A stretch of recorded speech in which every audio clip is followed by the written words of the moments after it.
வணக்கம் விகடன் நேயர்களுக்கு எல்லோருக்கும் என்னுடைய வாழ்த்துக்கள். உங்களை மாதிரியே நானும் ஒரு ரெகுலர் விகடன் வாசகி.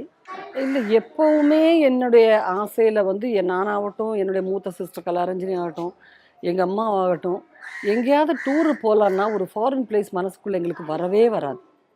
ஃபாரின் அங்கே போகலாம், இங்கே போகலாம். ஒரு வாரம் ஷூட்டிங்னா கூட எனக்கு ஒரு மாதிரியாக இருக்கும். ஆனால் நீங்கள் எங்கேயாவது ஒரு கிராமத்துக்கு, ஒரு மலைப்பிரதேசத்துக்கு கூப்பிட்டு போகிறீங்க, ஒரு ஃபாரஸ்ட் சைடில் ஒரு இது இருக்குன்னா ரொம்ப ஆசைப்படுவோம். அந்த மாதிரி பயணங்கள் தான் நாங்கள் போகிறது. அது எல்லாமே நமக்கு இயற்கை மேலே நமக்குள்ள ஒரு ஒரு ஆசை. அண்ட் நாங்கள் ஒரு நண்பர்கள், அதாவது என்ன சொல்கிறது, செந்தமிழன்னு என்னுடைய நல்ல நண்பர், நல்ல எழுத்தாளர் அவர், செந்தமிழன். அவரும் நாங்களும் அந்த மாதிரி கொஞ்சம் நல்ல நண்பர்கள். பேசும்போதெல்லாம் நம்ம சிட்டிக்குள்ளே இப்படி இருக்கிறோம், ஃப்ளாட்டில் இருக்கோம், ஒரே ஒரு ரூமில் இருக்கோம், ஆசைப்படுறோமே தவிர நம்மளால நேரடியாக நடத்த முடியல. பட் அவர் வந்து இப்போ சினிமா அது எல்லாத்தையும் விட்டுட்டு மொத்தமாக எழுத்து, இயற்கை வாழ்க்கைங்கிற மாதிரி அவங்க மொத்தம் ஒரு பெரிய குரூப்பே அப்படி ஆயிட்டாங்க. அதெல்லாம் ரொம்ப பெரிய சந்தோஷமான விஷயங்கள். நமக்கு இன்னமும் 100% வந்து நேரடியாக வந்து இப்போ ஒரு தோட்டம் மாதிரி இடங்கள்லாம் நமக்கு நிறைய இருக்குது. அங்கே போய் நின்று நமக்கு நடத்த முடியலைங்கிற ஒரு பெரிய ஏக்கம் இருக்குது எனக்கு. ஆனால் என்னுடைய அடுத்த ஸ்டெப்பு கண்டிப்பாக வீடு சின்னதாகவும் தோட்டம் பெரிதாகவும் இருக்கக்கூடிய, நமக்கு வாழ்க்கைக்கு தேவையான வீடு போதும். இந்த இனிமே வர்ற காலத்தில் பராமரிப்புக்கெல்லாம் வெளியேருந்து ஆள் வர்றதெல்லாம் ரொம்ப கஷ்டம். ஸோ அதுக்காக நம்ம வீட்டுக்கு ஒரு வேலைக்கு ஆளை வச்சா கூட நம்ம தோட்டத்தையும் சேர்த்து அன்பாக பார்த்துக்கிற மாதிரி ஆளை வச்சுக்கணும். அளவோட வீடு, நிறைய நம்மளை சுற்றி செடி கொடி மரங்கள் இருக்கிற மாதிரி ஒரு வாழ்க்கைக்கு மாறணுங்கிறது தான் ஆசை. அதுக்கான முயற்சி தான் இப்போது நடத்திட்டு இருக்கிறது. ஸோ சில விஷயங்கள் நமக்கு வருஷக்கணக்காக நம்ம மனசுக்குள்ள ஆசை இருந்தாலும் நடைமுறைப்படுத்த முடியாதபடி நம்ம சூழ்நிலைகள் அமைஞ்சிருக்கும். இப்போ என்னுடைய தொழில் நான் வந்து போயாகணும். இப்போ வேற ஒருத்தருக்கு, இப்போ என் ஹஸ்பண்ட் கன்ஸ்ட்ரக்ஷன் ஒர்க், அவருக்கு வந்து பரவாயில்ல, ஒரு நாள் அவர் போகல, என்னாலும் ஃபோனில் பேசிட்டு பேங்கில் பணத்தை அனுப்பிட்டு உட்காந்துருக்கலாம். என்னுடைய வேலைக்கு நான் தான் போயாகணும், வேறு யாராவது அனுப்ப முடியாது. ஸோ அதுதான் என்னுடைய ப்ளஸ்ஸும் மைனஸும் என்னுடைய வேலைக்குன்னு வச்சுக்கோங்க. இருந்தாலும் போகிற இடத்துல இப்போ மனோரமாச்சி கூடலாம் நான் ஆக்ட் பண்ணும்போது அவங்க வீட்டு பள்ளத்தூருக்கே நான் போயிருக்கேன். எனக்கு அவங்க எல்லாருமே ஆச்சின்னு கூப்பிடுவாங்க, நான் அவங்கள ஆத்தான்னு தான் கூப்பிடுவேன். என்னை வந்து என் பேர் வீட்டில் எல்லாம் பொடின்னு தான் கூப்பிடுவாங்க. நம்ம ரொம்ப ரேர் ஃப்ரெண்ட்ஸ் தான் அந்த மாதிரி என்னை கூப்பிட்றது தமிழில். அவங்க என்ன அப்படி தான் கூப்பிடுவாங்க. எங்கே பார்த்தாலும் பக்கத்தில் உட்கார வச்சுக்குவாங்க. அவங்க வாழ்க்கையில் நடந்த கதைகள்லாம் சொல்லுவாங்க, ஃபீல் பண்ணுவாங்க. காரைக்குடியில் ஒரு ஷூட்டிங் நாங்கள் போயிருக்கும்போது என்னை கூட்டிகிட்டு போயிட்டாங்க அவங்க வளர்ந்த வீட்டில். அங்கே போய் உட்காந்து பேசணும். யாரோ வாடகைக்கு இருக்காங்க இப்போது.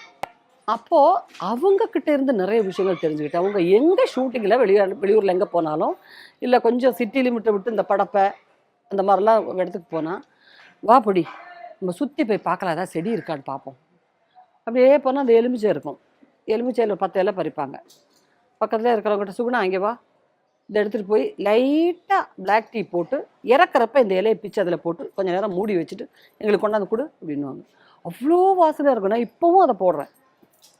பிளாக் டீ இறக்கிட்டு அந்த லெமன் இலையை போட்டு நாட்டு சக்கரை போட்டு சாப்பிட்றது வயத்துக்கும் அவ்வளோ நல்லது.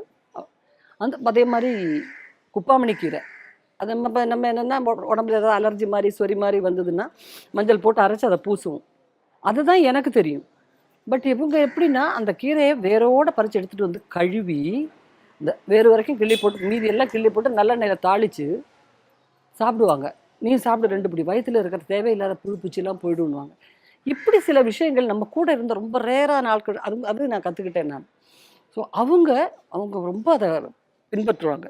பல செடிகளை பார்க்கும்போது இது நல்ல செடிமா, பெரண்டை இருக்குது, பெரண்டை எனக்கு தெரியும். இன்றைக்கி இருக்கிற யார்கிட்ட கேட்டாலும் பெரண்டைன்னா என்ன அப்படின்னு கேட்பாங்க. பெரண்டை, அங்கே பெரண்டை நிற்கிது அம்மா, அந்த பெரண்டை கொஞ்சம் பிச்சு கொடுக்குறீங்களா, கொஞ்சம் வதக்கி ஒரு துவையல் அரைச்சி கொடுங்களேன்னுவாங்க. பல கீரைகள் பலருக்கு தெரியாது. ஏன்னா நான் பார்த்து கண்டுபிடிச்சிருக்கேன். ஆரக்கீரைன்னு ஒரு கீரை இருக்குது, நரம்புக்கு ரொம்ப நல்லது. அந்த ஒரு மாதிரி சின்னதாக இருக்கும், வயக்காட்டு ஓரங்கள்ல எல்லாம் இருக்கும், அந்த நரம்பு மாதிரி இருக்கும். அது அவ்வளோ பறிச்சுட்டு வந்து சும்மா எண்ணெயில் அப்படி காமிச்சு எடுக்கணும். நர்வ்ஸ் பிரேக் டவுனுக்கு அவ்வளோ நல்லது.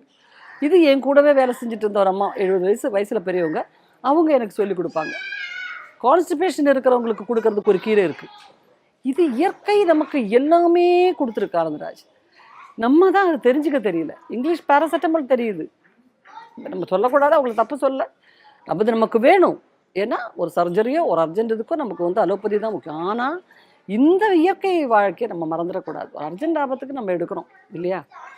ஸோ இப்போ சிறியநங்கை பார்த்தீங்கன்னா எந்த ஒரு விஷம் வந்தாலும் சிறியநங்கை எடுத்து நசுக்கி முதல்ல கிராமத்தில் இருக்கிறவங்க அந்த புண்ணில் போட்டுட்டு அப்புறம் தூக்கிட்டு போவாங்க வைத்தியர்கிட்ட. அது வரைக்கும் அந்த இது தங்குன்னு சொல்லிட்டு. ஈவன் பாம்பு கடிச்சாலே அதுதான்.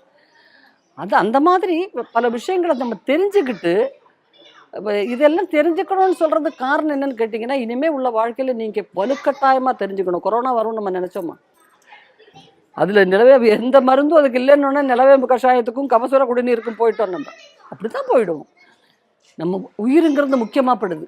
அதே உயிருங்கிறது முக்கியமாக படணும்னா நல்ல காற்று, சுத்த வாயு தேவை. வாயுங்கிறது ஆக்சிஜன். ஆக்சிஜன் வேணும்னா செடி கொடி மரம் வேணும். அது உங்களுக்கு காய் கொடுக்குதோ பழம் கொடுக்குதோ. இப்போ நானே வீட்டுக்காரரும் கொஞ்சம் பாதி சும்மா போகிற இடங்கள்லாம் கொஞ்சம் மாமரம் கொஞ்சம் பலா அது இதெல்லாம் வளர்க்கலான்ற ஒரு பிளானில் இருக்கும். சும்மா போகிற இடத்துல யாரோ சாப்பிடட்டும், இல்லை காக்கா குருவி கிளிங்கள் கூட சாப்பிடட்டும். ஆனால் மரங்கள் நட்டோம், அதில் ஒரு காயும் நமக்கு கிடைச்சா நமக்கு நல்லது. ஸோ நம்மளுடைய சுத்தமான பிராணவாயுவுக்காக நீங்கள் மெடிடேஷன்லாம் வந்து போய் யோகாலாம் பண்ணுவாங்க, பிராணாயாமம்லாம் பண்ணுவாங்க.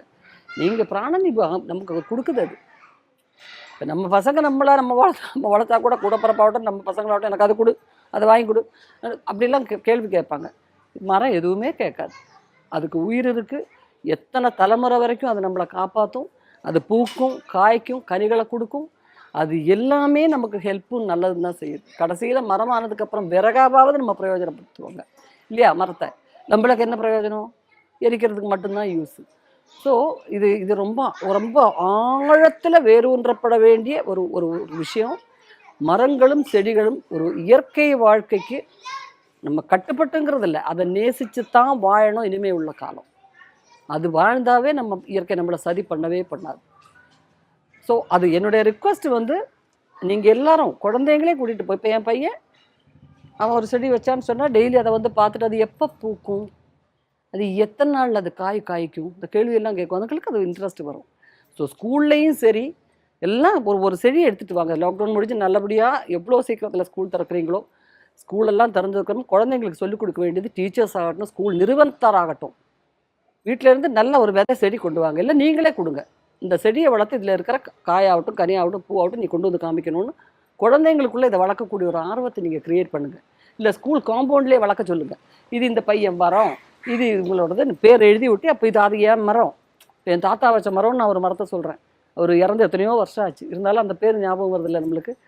ஸோ அந்த செடி விதைகளையும் கன்றுகளையும் கொடுக்கக்கூடிய ஒரு கல்ச்சரை எல்லா விழாக்களிலையும் அதை வந்து அமல்படுத்தணும். அதாவது என்ன சொல்கிறது, ஒரு போர்க்கால ஒரு சில தீர்மானங்கள் நம்ம எடுப்போம் இல்லையா, அதே மாதிரி நம்ம இயற்கையை வளர்க்குறதுக்கு நம்ம தான் முயற்சி பண்ணணும்.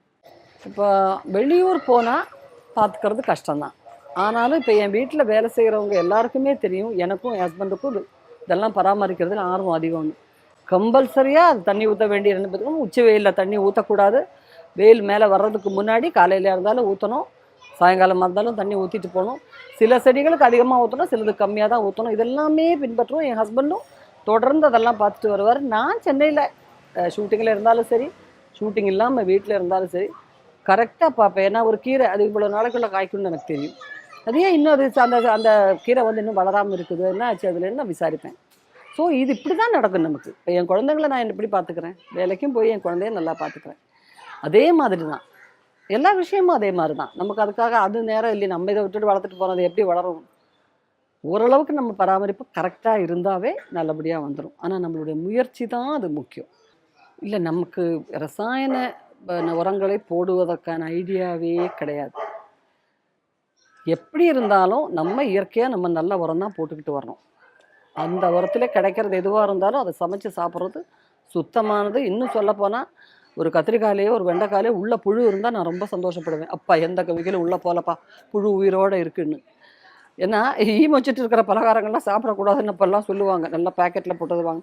ஆனால் இனிமேல் அப்படி இல்லை. ஈ மொச்சிட்டு இருக்கா, ஆஹா அதில் எதுவுமே இல்லை, உரம் எதுவும் கிடையாது, கெமிக்கல் எதுவும் கிடையாது, வாங்கி சாப்பிடுப்பா, கொஞ்சம் தொடச்சிட்டு அப்படியே சாப்பிட்டுடலாம் அப்படிங்கிற மாதிரி காலத்தில் இருக்கோம். நம்ம வாங்குற எல்லாத்துலேயும் கெமிக்கல், எல்லாமே பிஸ்னஸ். அதுக்கு நடுவில் நம்மளும் வாழ்ந்துட்டு இருக்கோம். பட் இருந்தாலும் நம்ம தோட்டத்தில் நமக்கு நம்மளே இது விளைஞ்சிச்சு, இது நான் தான் தண்ணி ஊற்றினேன், நான் தான் வளர்த்தேன், அந்த சந்தோஷத்தை விட ஒரு பெரிய சந்தோஷம் இருக்கவே முடியாது. இயற்கை வாழ்வியல்ல ஆர்வம் இருக்குது, உங்களுக்கு இன்ட்ரெஸ்ட் இருக்குது. அதை தாண்டி கிராமத்துக்கு போகிறப்போ சில நேரங்களில் மாமனார் பற்றி சொன்னீங்க, அது உங்களுக்கு டைம் கிடைச்சதுன்னா டைம் கவனம் கொடுப்பீங்க. அதை தாண்டி பக்கத்துலேயே சென்னை பக்கத்துலேயே சில தோட்டங்கள் இருக்கு, அங்கே ஆடு மாடுகள்லாம் வளரதா சொன்னீங்க. அப்பப்போ அங்கேயும் போவீங்களா? ஆமாம் ஆமாம் ஆமாம். அங்கே எவ்வளோ நேரம் டைம் ஸ்பெண்ட் பண்ணுவீங்க? அங்கே எப்படி போனாலும் காலையில் நம்ம இங்கேருந்து ஒரு மத்தியானம் சாப்பிட்டுட்டு இங்கேருந்து கிளம்பி போனோம்னா சாயங்காலம் ஃபுல்லாக அங்கே இருந்துட்டு இருட்டோடு வந்துடுவோம். என்னை விட என் பையனுக்கு தான் அதன் ஆர்வம். நிறைய அங்கெல்லாம் நேரடியாக நம்ம போய் இருந்து பண்ண முடியலையேங்கிற ஒரு வருத்தம் இருக்குது. நம்ம அதெல்லாம் சொன்ன மாதிரி அங்கே யாரோ நம்ம ஆளுங்களை ஏற்பாடு பண்ணியிருக்கோம், அவங்க பராமரிச்சுட்டு இருக்காங்க. அங்கே காய்க்கிறது அப்பப்போ போகும்போது நமக்கு எடுத்து கொடுப்பாங்க. கடலைக்காயிலேருந்து அதுலேருந்து எல்லாம். இப்போ இந்த லாக்டவுனில் தான் தொடர்ந்து நம்மளால் போக முடியாத ஒரு சூழ்நிலை ஏற்பட்டு போச்சு. பட் இனிமே அதான் சொன்னேன் நான், நம்ம நேரடியாக பண்ணாமல் இன்னொருத்தரை ஒப்படைச்சி செய்கிறத விட நானே அது நேரடியாக செய்யணும், நம்ம கண்ணுக்கு நேரடியாக தெரியணும்.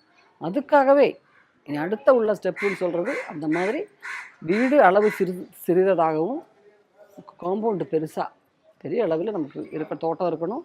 அதுக்காக ஏக்கர் கணக்காக வச்செல்லாம் நம்மளால் மெயின்டைன் பண்ண முடியாது, அந்த ஆசையும் கிடையாது நமக்கு. நம்ம மெயின்டைன் பண்ண முடியாது, அப்புறம் அது ஒரு பிஸ்னஸ் மென்டாலிட்டி வந்துடும். 5 ஏக்கர் 10 ஏக்கர் வாங்கி அதில் பெரிய தோட்டம் பண்ணலாம். நடைமுறையில் என்னை பொறுத்த வரைக்கும் சொல்கிறேன், நான் ஆசைப்பட்டு நான் அப்படிலாம் பண்ணலான்னு வச்சதுன்னா நான் என் ஃபுல் டைம் என் வேலையை விட்டுட்டு இருக்கிற மாதிரி இருந்தால் ஓரளவுக்கு நடக்கலாம். எப்போ நம்ம வந்து கொஞ்சம் பெரிய அளவில் பண்ணணும்னு நினைக்கிறோமோ அதில் நமக்கு ஒரு பிஸ்னஸ் மென்டாலிட்டி வந்துடும். நம்மள அது விற்கணும், இதில் இருந்து அது விற்று அது நல்லது, விற்கிறத பற்றி தப்பாக சொல்லலை. பட் இதில் பிஸ்னஸ் மென்டாலிட்டிங்கிறத விட இதில் நமக்கு கிடைக்கிற மனசில் கிடைக்கக்கூடிய சந்தோஷம், நல்ல ஆரோக்கியம், சுத்தமான வாயு, இதுதான் முக்கியம். ஸோ ஓரளவுக்கு ஒரு தோட்டம் அதில் நமக்கு நம்ம ஃப்ரெண்ட்ஸ் வீடுங்களுக்கு அனுப்புறதுக்கு கொள்றதுக்கு இருந்துட்டா போகுது. அதுதான்.